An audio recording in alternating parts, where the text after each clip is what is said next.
I enjoyed my break, y'all. I really enjoyed my break.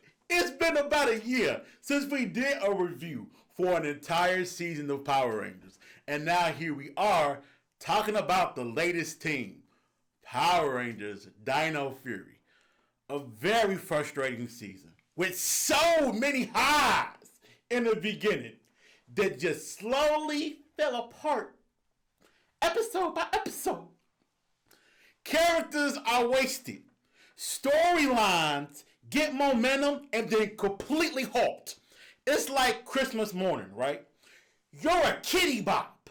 You see a big white box underneath the tree. It says PlayStation 5. You hook it up to the TV. The menu says PB5. Okay. You put a PlayStation game in.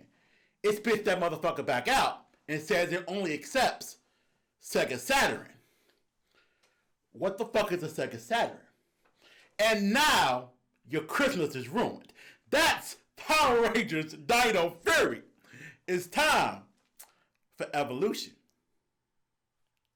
Revolution.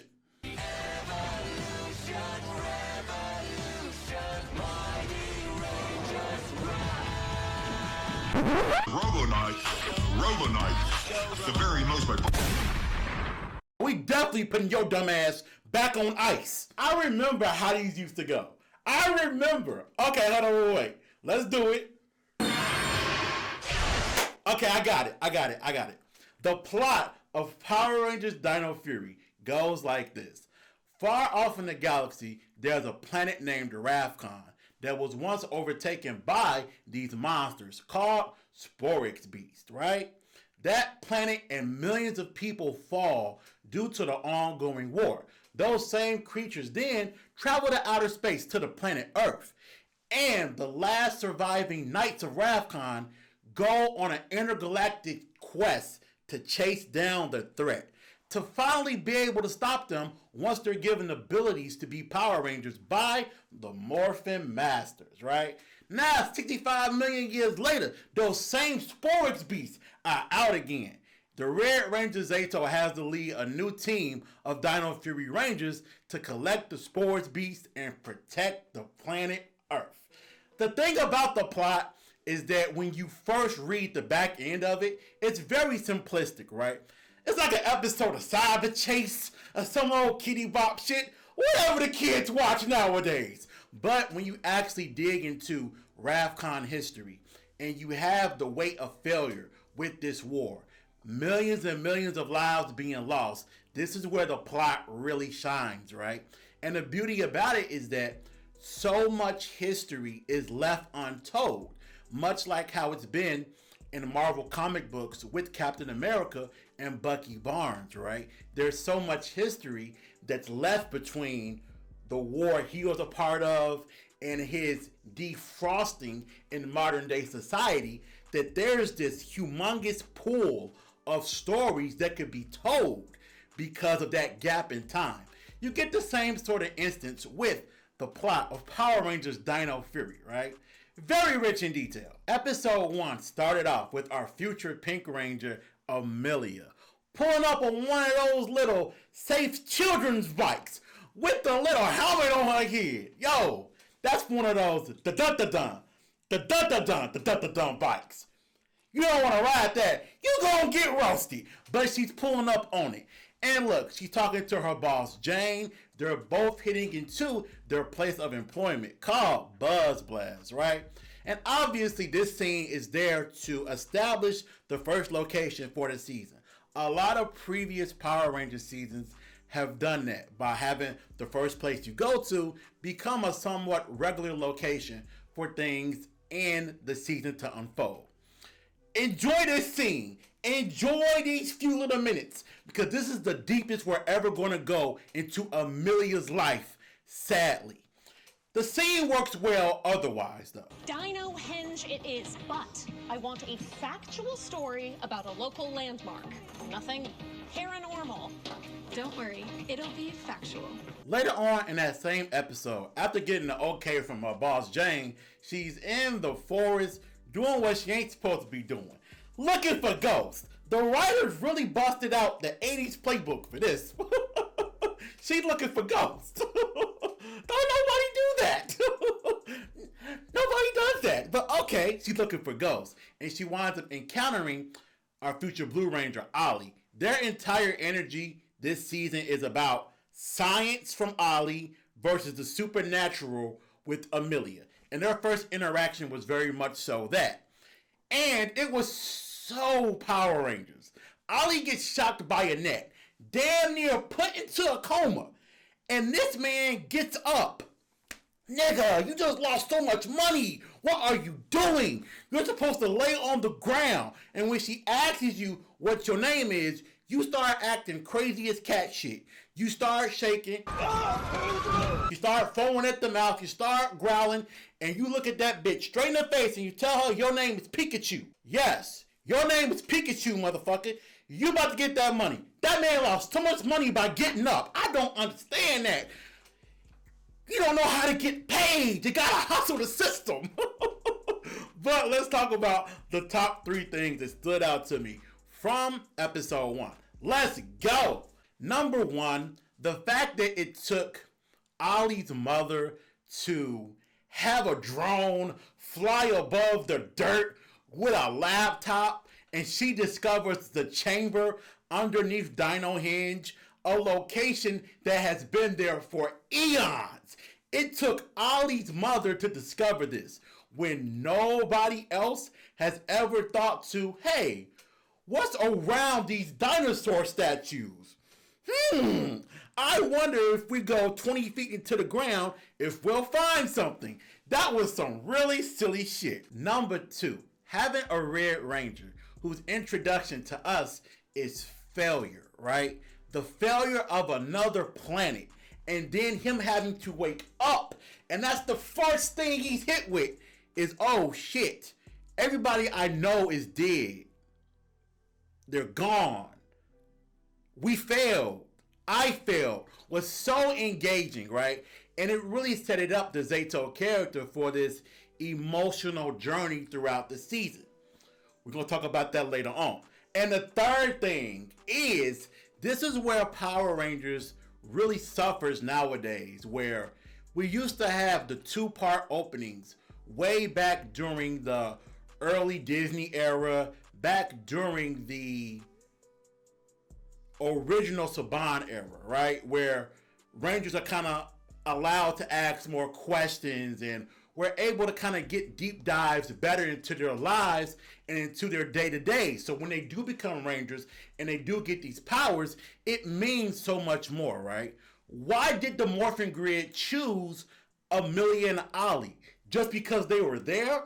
Amelia and Ollie are very, very accepting of all this crazy shit that's happening around them. Your planet is in grave danger, and we're the only ones who can save it. But first things first, you'll need some training. Are you ready? Are you kidding? Just tell us what to do. With great power comes Don't great... you dare finish that sentence. Don't do it. You just got blessed. Yes, that's right. Blessed with the responsibility of saving the world. Congratulations. Don't nobody want to return this shit to the sender? Don't nobody want to get their $5 back? Don't nobody want to take it back? I mean, come on, bruh. You just got thrusted with this responsibility, and they are so accepting of it.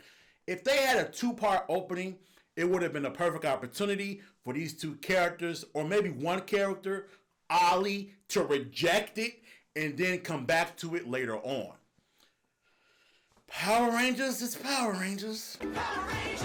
As always for these reviews, let's get into the characters. We have our Red Ranger Zeto, who's played by the homie Russell Kirby. Look, my man Russell really did the best job this season in acting. I gotta say, it's one of the best acting performances we've seen on Power Rangers since RPM. And y'all know RPM is the shit. Y'all know RPM is too good to be Power Rangers. And he really did a great job, because unfortunately the writing around his character is so goddamn inconsistent. He had to play 2 versions of the same person. When Zeto first wakes up from his 65 million year slumber, he wants to immediately stop Void Knight. He wants to collect the Sporix beast. He wants to find possibly surviving members of Wrathcon. Around episode 4, this character transformed into something else. Somebody else. Because now he has self-depriving humor. He wants to get a job at Buzz Blast.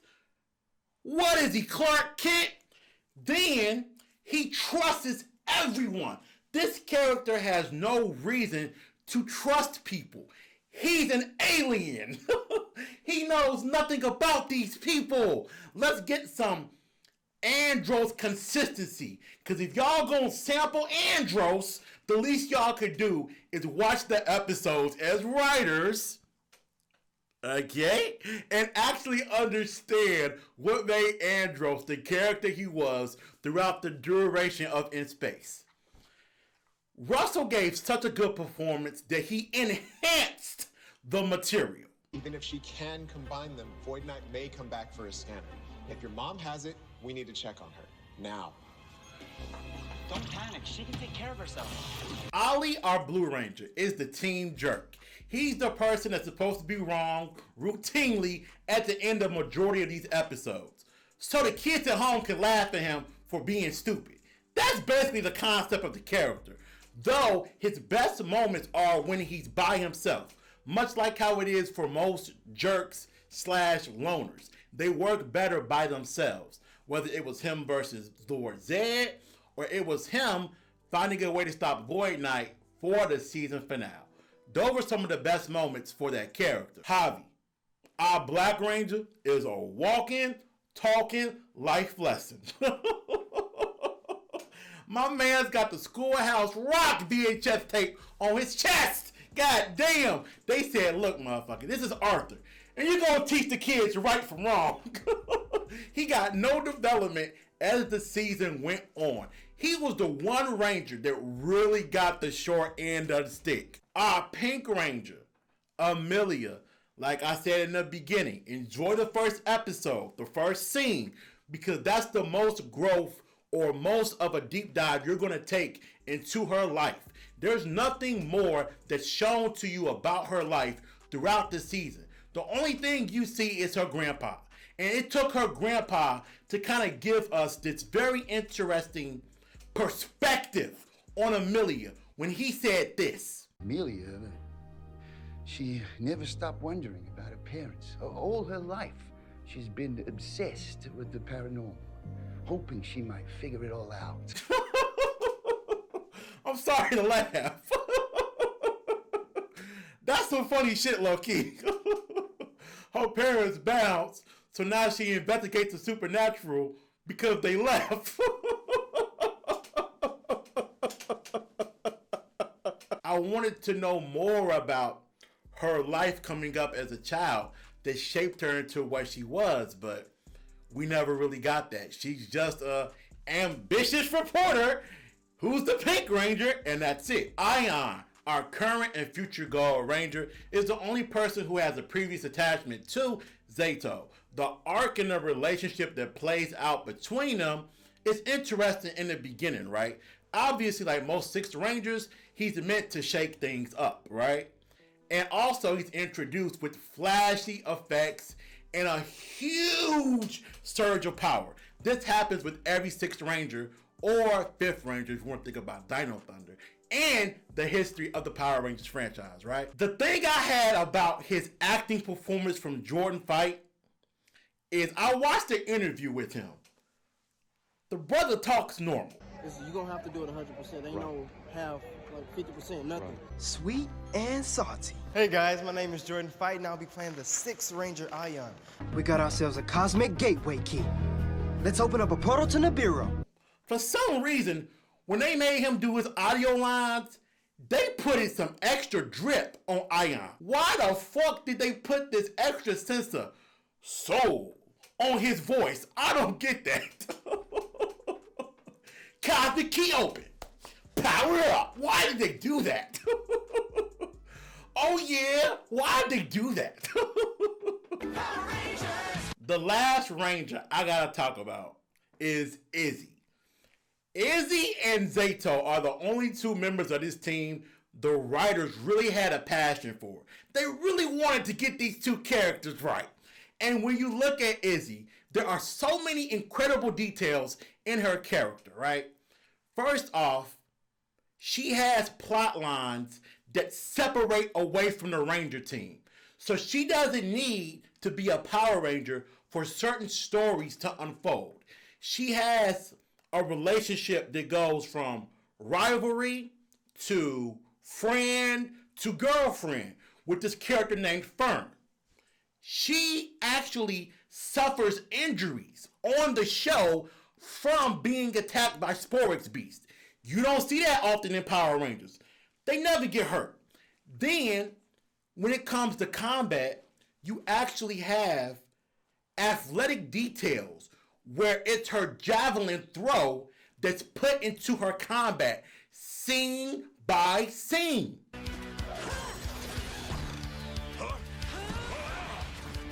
What do you think you're doing? Just hanging. As dope as Izzy was, the one thing about it is that she's never in school.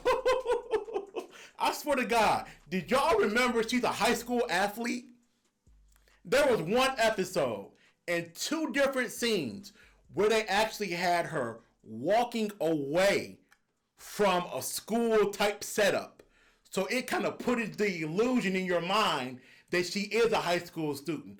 But whenever Sporix Beast attack, she's always able to do it. No matter what time of day it is, she always has time. It's just ridiculous. They might as well just make her 18, 19 like everybody else. I don't understand that. The story treats them like they're children. Like they're fucking kids. You have Javi, who buys a guitar with his own money for his father to be like, hey man, you spent too much money on that. I'm taking it back. You wasted your money on that. He a grown ass man. What the fuck are you talking about? Then you have other moments where they're on the beach building sand castles. This Earth summer is great. You can surf, dive, make tiny houses out of sand. What more could you want? I wouldn't say no to ice cream. Babies! They're babies! Something ain't right. Something ain't right. Their meal of choice. Several episodes. It's peanut butter and jelly? What are you talking about? What the fuck are you talking about? Their parents routinely appear, or guardians routinely appear as normal occurrences in their lives. If you're going to have a team of Power Rangers be adults, have them be independent. I'm added to you all, Spy Kids. Not only are the characters treated like kids, but we as an audience, we get treated like kitty bops. I swear to fucking God. When Ion has his beef with Zeto, I was sitting up going, wow, that's really creative. It forces you to reevaluate Zeto. Hey, maybe he's not all good. He fucked up. He costed millions of people their lives and put this planet in jeopardy. There's so much to dig on how interesting that is. Ion comes in, shakes things up. That beef lasted one episode. What are you doing? What are you doing? Why is it lasting one episode? You had all of this tension build up and you threw it away in one episode. One of the things that makes Dino Thunder one of the most incredible seasons of Power Rangers is that after Trent is revealed to be the White Ranger to the Dino Thunder team, that intensity, that grudge, build it up through multiple episodes, making it so that when he finally earned the trust of the team, it meant so much more. I guess the writers didn't want to throw away the good juju that they had as a team, Why are you treating the audience like we all kids? I don't understand that. Maybe they're afraid to show kids negative emotions. I don't understand that. You had such an incredible plot with these two characters and you handled it in one episode and never touched it again. Disrespectful. One of the most iconic things about Power Rangers is the morphing sequence, right? There are so many in the franchise, and some people love quite a few of them, and some people hate quite a few of them. And the morphing sequence for Dino Fury is flames. It is one of the best I have seen in a very long time. To get these people to exhibit athletic movement that gets the camera turning and rotating is so fun.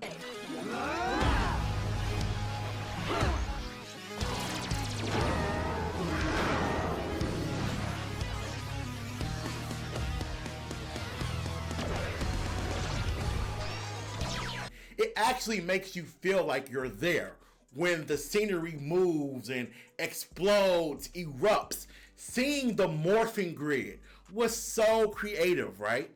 The problem isn't the sequence, it's actually the morphing call that subsides, that comes before the morphing sequence, right? It is so goddamn long. It's a big ass toy ad. That's what it is. It's nothing but a ploy to get kids to buy it. It's almost like one of those old school tutorial videos where they keep pausing after they do everything to make sure the kids at home can see. Alright, it's morphin' time. Dino Fury key. Blur my face out. I don't want you to see my face. I want you to see this product. Activate. Link to morphin' grid. Additional keys come with figures, each sold separately. And then I was thinking to myself, how much better would this morphin' sequence have been if they were able to just go, Dino Fury execute, boom, link to morphin' grid. To get this shit over with, it is way too drawn out. And what it does is it actually takes the momentum away from the monster encounter, because you got to sit there for this extended period of time that when they start fighting the monster, you're kind of fatigued. There are several things from this season that are completely pointless. Completely pointless. And it really drugged some of the characters and the writing down for me many levels, right? First off, the Ranger Hotline, to me, is just a cringy idea. It's very, very cringy. The Ranger Hotline. That's such a cringy idea. And it even makes Salome look more useless. Bitch, you've been in this chamber for 65 million years. What have you been doing? You haven't developed some type of device that can detect Sporex Beast or scan for Sporex Beast or... What the fuck have you been doing for 65 million years? And even after Zeto wakes up, she should have been in that damn chamber trying to build a machine that can search for Sporex Beasts across the city. Bitch, you're useless. Zeto can read minds. The problem with him reading minds is that he rarely does it. And when he does it, it's not for situations to actually get a jump on Sporex Beasts. It's for personal situations. It's for the Ninja Prism. It's for connecting back to Ravcon. How about you find out where Void Knight's base is? How about you try to get the jump on where the Sporex Beasts are by reading a monster's mind? Then he starts to project thoughts into people's heads. That's not his power. His power is being able to read minds. Now he's Professor X and shit. This motherfucker's out here projecting thoughts. I don't get that. That is so stupid. Shameful. Shameful. Lord Zedd pops up this season. Why? For fan service. Does he do anything to advance the plot? No. He's here for fan service. There was no point at Lord Zedd being on this show. 0.00. No point. There's an episode at the midway point of this season where there's a balloon in the forest. that's sapping these motherfuckers' powers. It's taking their abilities away. They don't know how to get the balloon down. And I had to look at the TV and be like, rest in peace. All y'all writers are terminated. Read my face. Every single one of y'all are terminated. You're out of here. You're fired. You're gone. You have a team with a 65 million year old knight, a scientist in Ollie, a chick that was running around with a net cannon in the first episode, and you got one of the best athletes in the city, Izzy. You can't find a way to get the balloon down? You can't find a way to get that shit down real quick? It took Ollie creating a contraption in order for him to get that shit down. That was some of the most dumbest buffoonery.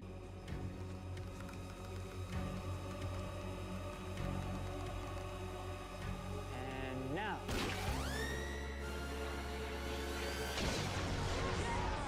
Pain. Painful writing. It hurts. It was so stupid. It's a balloon. God damn, it's not a nuke. Shit. The theme of the season is dinosaurs and knights. Well, that theme actually shines really well in the combat, right? There's so many dynamic moments where the Rangers are able to use different dino keys that give them a wide variety of abilities. So every single time they're in combat, you feel like you're going to miss something. You feel like, oh shit, it's a new fight. I wonder what unique ability they're going to have or how they're going to solve this situation with this 4X beast. You're always curious because of the wide variety of abilities. It really did keep combat fresh.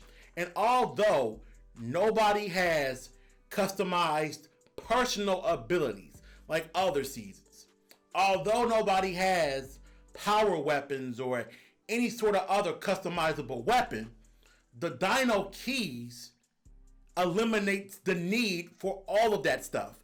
And it's really where the dinosaur night theme excels during the season, because they can both play off each other in the same settings. So many times in Power Rangers history, you've had villains who were really awful. So awful that it just drug every other villain down.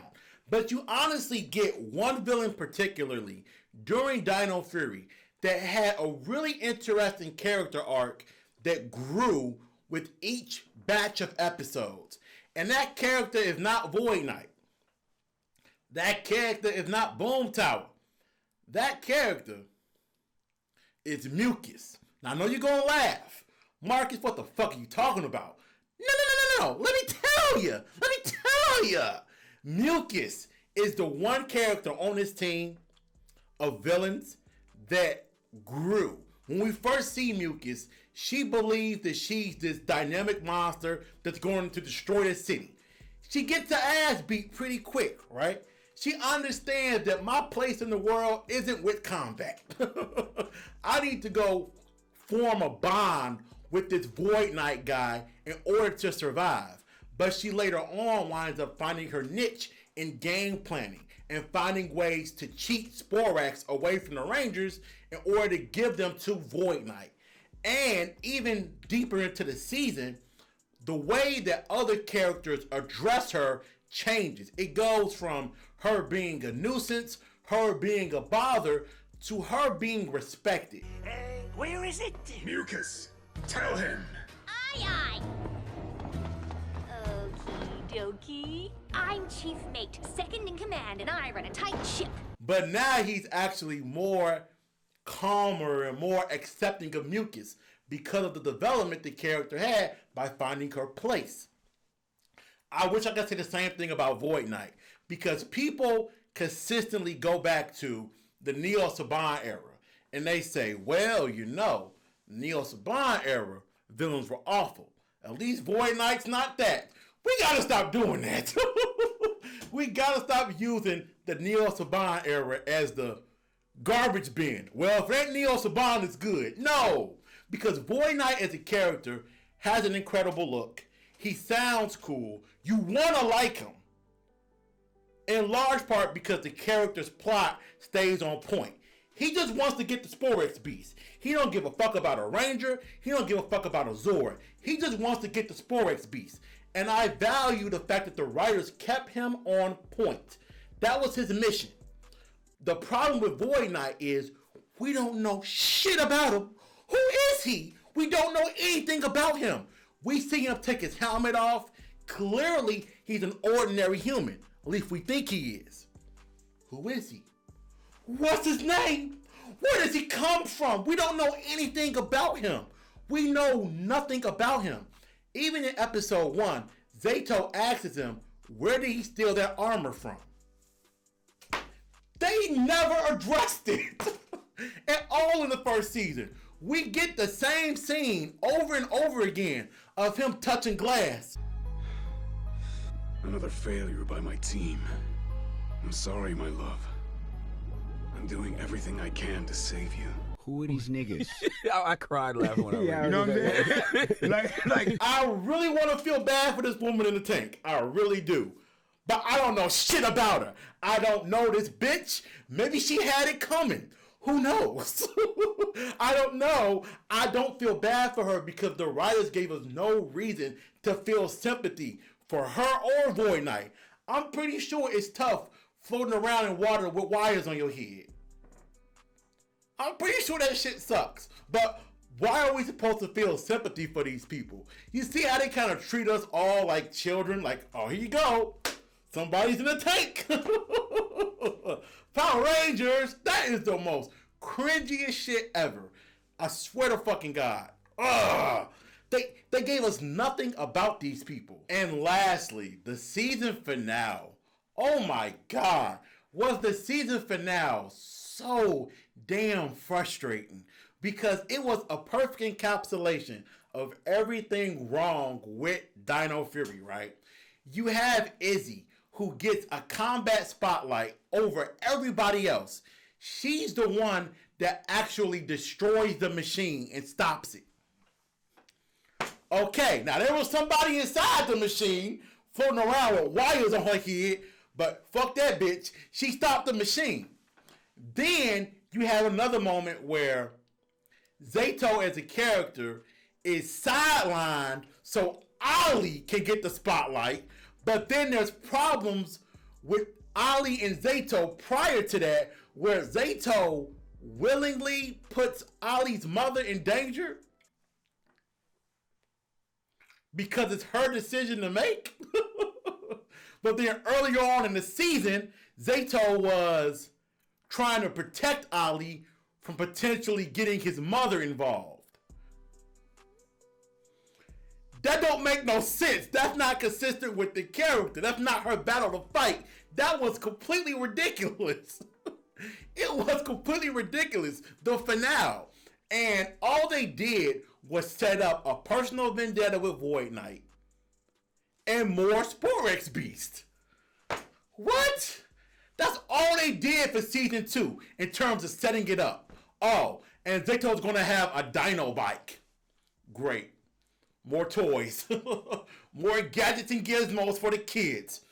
Fuck! Fuck! God damn! Power Rangers Dino Fury. What does it get? What does it deserve? Power Rangers Dino Fury gets a mother freaking C-. Gotcha. Cool, yo. Everything fell apart. Everything fell apart, y'all. I'm sitting up here wondering how the fuck did things just start unraveling after episode 2? That quickly? That's gotta be a world record. That's gotta be a Power Rangers record. After the first 2 episodes, things really fell apart. Arcs. I'm tired. FTB. Fade to black, nigga. When I pull up, she gon' look though. Look at he mad, ain't look, bro. She bad as hell, but can't cook though. It don't matter, but you still watching me while I did it for the look though. 100 feet worth of drip, don't drown this fly shit, that's the look though. And look though, I'm the wave, you can look though. I'm something different, I don't think you get it. but I still did it for the look though. Look though, look though. Yeah, I did it for the look